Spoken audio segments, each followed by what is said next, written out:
9장 9장 12절에서 21절까지 말씀을 봅니다. 느헤미야 9장입니다.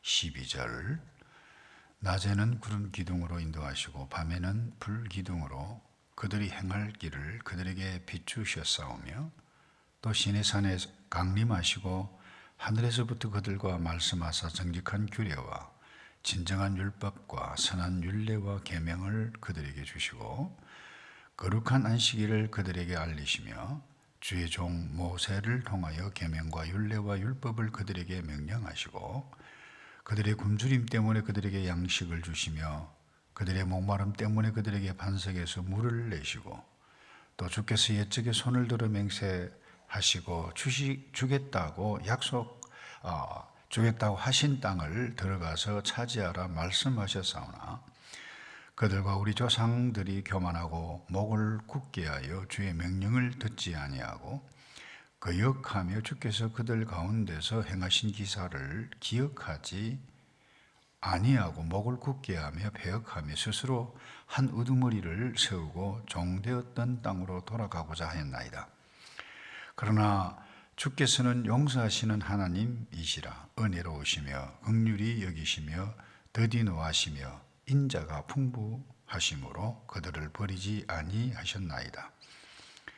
또 그들이 자기들을 위하여 송아지를 부어 만들고 이르기를 이는 곧 너희를 인도하여 애굽에서 나오게 한 신이라 하여 하나님을 크게 모독하였사오나 주께서는 주의 크신 긍휼로 그들을 광야에 버리지 아니하시고 낮에는 구름 기둥이 그들에게 떠나지 아니하고 길을 인도하며 밤에는 불 기둥이 그들을 갈 길을 비추게 하셨사오며 또 주의 선한 영을 주사 그들을 가르치시며 주의 만나가 그들의 입에서 끊어지지 않게 하시고 그들의 목마름을 인하여 그들에게 물을 주어 40년 동안 들에서 기르시되 부족함이 없게 하심으로 그 옷이 헤어지지 아니하였고 발이 부르트지 아니하였사오며 아멘.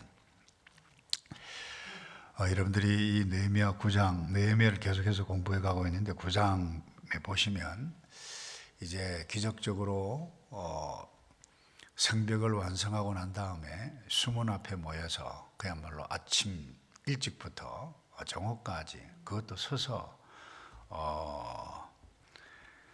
학자 에스라가 율법을 낭독할 때에 서서 아멘 아멘 하면서 부흥회가 일어납니다. 웁니다. 그리고 또 하나 그 집회가 끝나고 났는데 백성들이 다시 학자 에스라에게 찾아갑니다. 다시 공부합니다. 그러면서 초막절을 지키지 못했는데 그야말로 7일 8일 동안이나 이어지고 계속해서 이어져서 지금 어떻게 보면 영적 부흥회 또 회복이 일어나는 그와 같은 과정 가운데 오늘 읽었던 말씀이 하나님께서 우리를 어떻게 인도해 가셨는가 뿐만 아니라 자기 자신을 돌아보는 그와 같은 내용이 오늘 본문에 나타나는데 작년인가요? 재작년인가? 우리 영국의 아주 유명한 신학자 제아이 페크라고 하는 분이 있습니다. 타고난 신학자인데 조직 신학자인데 그분이 이 본문을 이것은 학자 에스라가 그야말로 이 부분은 시로서 기록한 것일 수 있다 그렇게 표현을 했습니다. 여러분이 그 이스라엘 역사를 아주 짧은 것이지만 그야말로 군두더기 하나 없는 것들을 이렇게 시로서 내려가고 있는 것을 보게 되는데 이 과정에서 우리가 깨달을 수 있는 부분 이 부분입니다. 하나님께서 택하신 자기 백성이지만 실수하고 죄짓고 거역해 갈 수 있음을 선명히 깨달아 볼 수 있습니다. 그런데 하나님은 기다리신다. 또 은혜가 풍부하시다. 그와 같은 것들을 계속해서 표현해 가고 있는 것을 보게 됩니다. 때로 하나님께서 하나님께서 기다리실 때 우리가 곁길로 가는데 때로는 채찍, 해초리를 드실 수도 있습니다. 인간의 입장에서는 그때 굉장히 힘들죠. 왜 이와 같은 일들 고난이 일어나지? 고독할 수도 있고 외로울 수도 있고 힘들 수도 있고 눈물이 날 수도 있을 것이고 때로는 혼란스러울 수도 있습니다. 이것은 개인이든 공동체이든 국가든 마찬가지인데, 이때 중요한 것은 분별력입니다. 그래서 이와 같은 어려운 때에 사실 이 느헤미야와 같은 지도자가 나타났다. 또 하나 학자 에스라와 같은 진짜 탁월한 영적인 리더가 나타났다. 어떻게 보면 그들에게는 축복이라고 볼 수 있습니다. 특별히 오늘 아침에 여러분들이 개인적으로 기도할 때도 우리 나라를 위해서도 많이 기도해야 되겠습니다만, 혼란 그 자체입니다. 제가 볼 때는 하나님께서 내리시는 채찍질이다. 저는 그렇게 해석을 하고 싶습니다. 우리가 특별히 기도해 가야 하는데, 그때 우리가 기도해 가야 할 부분은 정말 바른 분별력이 있는 정치 지도자, 바른 영적 분별력이 있는 이 영적인 지도자 없다라고 하면 혼란에서 또 혼란으로 또 어려움으로 이어지게 되어질 것인데, 오늘 아침에 특별히 우리 조국을 위해서 기도했으면 좋겠는데, 오늘 본문 말씀을 다시 돌아와서 좀 보면, 먼저 우리가 바로 회복이 되어지고 부흥을 체험해 가려면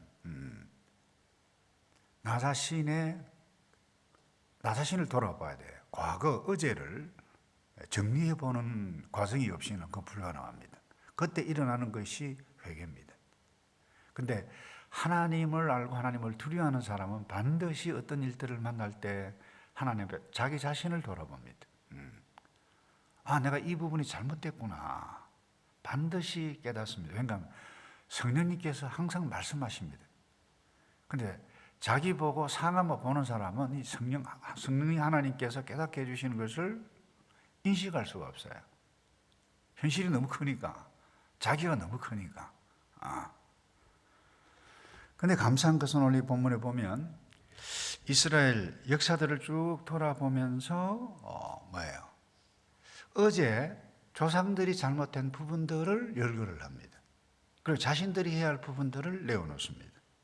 거기 보면 16절에 그들과 우리 조상들이 교만하고 목을 굳게 하여 주의 명령을 듣지 아니하고, 이 한마디로 다 함축적이죠. 시내산에서 송아지를 만들었다. 이게 우리를 인도해낸 신이다. 그와 같은 일들 한 것 돌아보고 되어지고, 29절에 읽지는 않았습니다만 내일 본문인가요? 다시 주의 율법을 복종하게 하시라고 그들에게 경계하셨으나, 이런 말이 나와요. 그들이 교만하여 사람이 준행하면 그 가운데서 삶을 얻는 주의 계명을 듣지 아니하며 주의 규례를 범하여 고집하는 어깨를 내밀며 목을 굳게 하여 듣지 아니하였나이다. 그러니까 자기 백성들, 자기들, 우리 이스라엘 백성들이 우리가 어떻게 했는지 그것을 지금 열거해 가고 있다는 거예요. 저는 이와 같은 모습을 보면서 참 아름답다. 왜냐하면 어제 우리의 선조들의 잘못, 오늘 우리가 잘못했던 부분, 지금까지 이와 같은 걸 돌아보는 아무나 할 수 없다는 거예요. 하나님 백성만이 가능합니다. 은혜를 받은 자만이 가능하다는 거예요. 그래서 여러분, 우리가 새로운 출발은 반드시 나 자신의 개인이든 공동체든 잘못된 부분들을 돌아보는 이 과정, 이게 회개하는 데 있어서의 필수입니다. 그런데 이게 쉽지 않거든요. 집에서도 그러잖아요.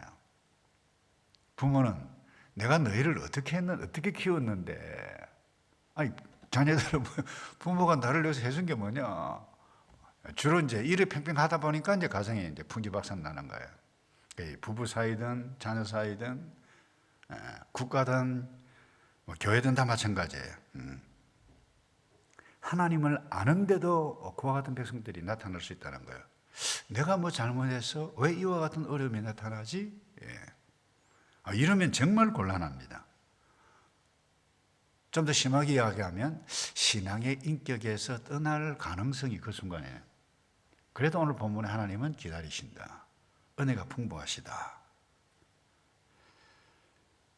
회개는 결코 쉽지 않습니다. 그런데 회개하려면 이 회개가 축복입니다.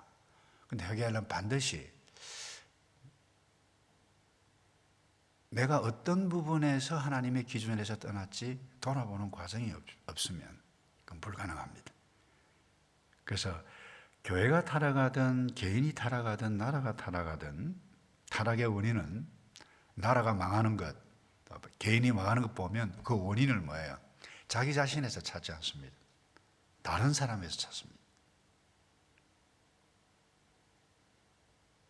그 마음이 막 이렇게 삭막해지죠. 좀 더 심하게 표현하면 도끼가 막 일어나요. 그 눈이 싸납습니다. 말도 싸납고.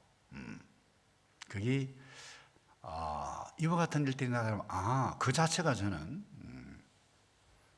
굉장히 위험한 수위라고 보게 되어지는데, 우리 오늘 아침에 하나님께서 우리 모두를 부르시고 회복의 가능성을 열게 주시는 그와 같은 귀한 깨달음을 말씀해 주시는 것인데, 가정의 문제든 사업 문제든 나라 문제든 나 자신 하나님 기준에 보고 무엇입니까? 무엇이 잘못됐습니까? 이런 돌아보는 은혜가 우리 모두에 있기를 바라고, 두 번째요, 이 과정에 있어서 오늘 본문에 하나님께서 어떻게 행하셨다라고 하는 것을 열거해 가고 있습니다. 어떻게 보면 지금까지 되어진 것은 그들이 잘해서 52일 만에, 느헤미야가 잘해서, 물론 그런 부분도 있습니다만은 백성들이 잘해서 여기까지 왔느냐, 뭐 그럴 수 있어요. 그러나 중요한 것은 하나님께서 다 하셨지, 이들이 능력이 있어서 한 것 아닙니다. 느헤미야가 능력이 있어서 한 것 아니라는 거예요. 하나님께서 다 하셨다. 이것을 놓쳐서는 안 된다고 봅니다. 그들이 돈, 능력 뭐 있었던 것도 없었어요. 물론 백성들이 헌신이 있었고 느헤미야의 헌신과 기도가 있었어요. 근데 전적으로 하나님께서 하셨다, 이것을 강조하고 있다라고 하는 메시지, 말씀이라고 하는 것을 놓쳐서는 안 됩니다. 그래서 19절에 주께서는 주의 크신 긍휼로 그들을 광야에 버리지 아니하시고, 주께서, 하나님께서 그들을 온갖 못된 짓 했지만 버리지 않으셨다. 이거 붙잡을 때 힘을 얻을 수 있어요. 그래서 낮에는 구름 기둥, 밤에는 불 기둥이 그들을 갈 길을 비추게 하셨다. 그래서 해괴와 부흥의 특징은 다른 데 있지 않습니다. 이런 하나님을 인식하고 믿는 데 있습니다. 또 하나, 하나님께서 하신 일을 뭐예요? 기억해 가는 거예요. 기억해 가는 거예요. 그때 겸손히 엎드리고 주 앞에 나와 주님 의지하고 주의 말씀을 순종하게 되어지는데, 말씀을 마무리합니다. 여러분, 어떤 상황에서도 믿음이 있는 자는 하나님께서 살아계시고 하나님이 어떤 분인지를 주목합니다. 큐티의 기본이 이것입니다. 복 있는 사람도 뭐 성경 지식 얻는 것도 굉장히 중요해요. 그러나 하나님이 어떤 분인가 여기에 집중해야 돼요. 우리의 행복을 위해서 이 세상 지으셨고, 하나님은 사랑의 하나님이시다. 사랑의 하나님이시기에 그야말로 도무지 상종할 수 없는 완벽하신 하나님이신데 인간의 몸을 입고 이 땅에 오신 분, 그게 성탄절입니다. 사랑이 없는 자, 이 사랑을 모르는 자는 이 믿음의 행위를 제대로 행해가기에는 어려워요. 이걸 아는 자가 하나님을 아는 자입니다. 그래서 오늘 아침에 어떤 상황이든 믿음을 갖고 말씀을 따라가는, 그래서 복된 길을 선택하는 저와 여러분 다 되시기를 주님의 이름으로 축복합니다. 우리 조금 전에 불렀던 찬송